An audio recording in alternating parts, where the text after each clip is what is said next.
Welcome back. Let's go back to Lucas Tomlinson at the White House, who has new information for us on the shooting death of 2 American soldiers and 1 U.S. interpreter. Hello, Lucas.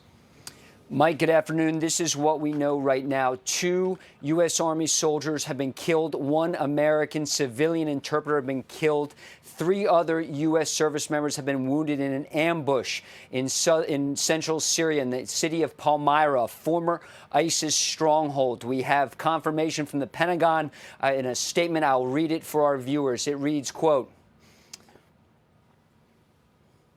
"Today in Palmyra, Syria, 2 United States Army soldiers and 1 civilian U.S. interpreter were killed and 3 were wounded. The attack occurred as the soldiers were conducting a key leader engagement. Their mission was in support of ongoing counter-ISIS, counterterrorism operations in the region. The soldiers' name, as well as their identifying information, will be withheld for 24 hours, subject to next of kin notification." If you have a map of Syria, Mike, you could put on the screen to show our viewers where Palmyra is. It's in central Syria. It's a former ISIS stronghold. A key part of that statement I just read said that the American soldiers were with partnered Syrian forces doing a key leader engagement. That can be a very vulnerable time for any of our viewers who have deployed to Iraq or Afghanistan. No, you're not moving. You're meeting in a building, sometimes out in the open. So security would have been very tight. While the ISIS caliphate has been defeated in President Trump's first term, the U.S. Central Command is saying that the killer of these American soldiers and the interpreter was a, quote, lone ISIS gunman. More evidence that these sleeper cells still exist. There are roughly 900 American troops still on the ground in Syria to keep ISIS defeated. There's also a secondary purpose. For years, Iran used Syria as a forward operating base, transiting weapons from Tehran to Beirut for years. You had Hezbollah, Iranian-backed group inside Lebanon. That's where the weapons were moving to. And so with President Bashar al-Assad now out of Syria, it's about a year ago this weekend, this month, in fact, Mike, have a new president of Syria. As you can see there, the map of Syria, a new president, al-Shara, who just a year ago had a $10 million bounty on his head because of his ties to al-Qaeda. But he's somebody the White House wants to work with. In fact, the president of Syria was just at the White House here just a month ago. The point is the U.S. wants to have strong, closer ties to Syria, wants to keep ISIS defeated, wants to keep Iran out of the country. But again, today, tragedy, an ambush in central Syria during this key leader engagement. 2 U.S. Army soldiers killed, 1 American civilian interpreter killed, and 3 other service members wounded, Mike. We saw a tough reaction from Secretary of War Pete Hegseth, and obviously we await word from the Commander-in-Chief perhaps later this afternoon on next steps in terms of the operation in Syria, Lucas.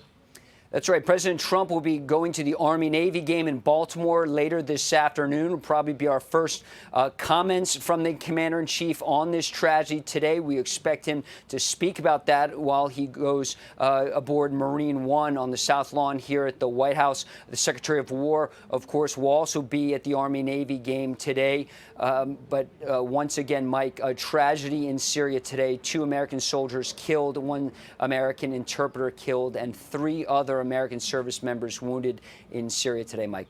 And Lucas, clearly, while the regime has changed in Syria to a friendlier face, obviously there are still dangerous remnants of ISIS throughout Syria, correct? That's right, Mike. Let's be frank, there's parts of Syria that are ungoverned, they're open and almost lawless, and we're not quite sure who this key leader engagement was with in Palmyra. We just know it was a partnered operation with American soldiers side by side with Syrian forces. And your guest in the last hour, Rebecca Heinrich, was wondering, is there a possible insider threat, insider attack portion? Of course, that's just speculation right now. But clearly, ISIS knew that this meeting was taking place. This lone ISIS gunman, as CENTCOM calls the shooter, he was killed, as we learned from Secretary Hegseth, knew about this key leader engagement in this meeting. And again, for anybody who's deployed to Iraq or Afghanistan knows this is a vulnerable time. There's a cordon, there's security set up, but in a populated area, there are people moving, and it's certainly a vulnerable time for any kind of patrol because you're not moving. You're sitting there. In some cases, you're inside a building or you're out in the open, and it's certainly a vulnerable time, as we were reminded today, Mike. Lucas, as our resident Naval Academy graduate, you also know in conflict, there's a lot of face-to-face meetings trying to glean information from presumably partners. What about that?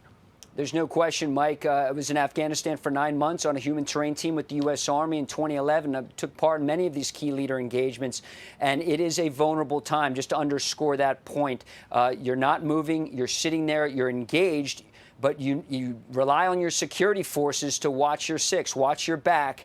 And apparently that is when this shooting took place by what the U.S. Central Command, which is responsible for all American forces in the Middle East, was a lone ISIS gunman. That's what they're calling this right now. And just a reminder that while the caliphate has been defeated, and let's remind our viewers, a caliphate that once extended from large portions of Syria and Iraq, about the size of Great Britain, while that caliphate was defeated in 2019, there are still sleeper cells inside Syria as evidence today, Mike.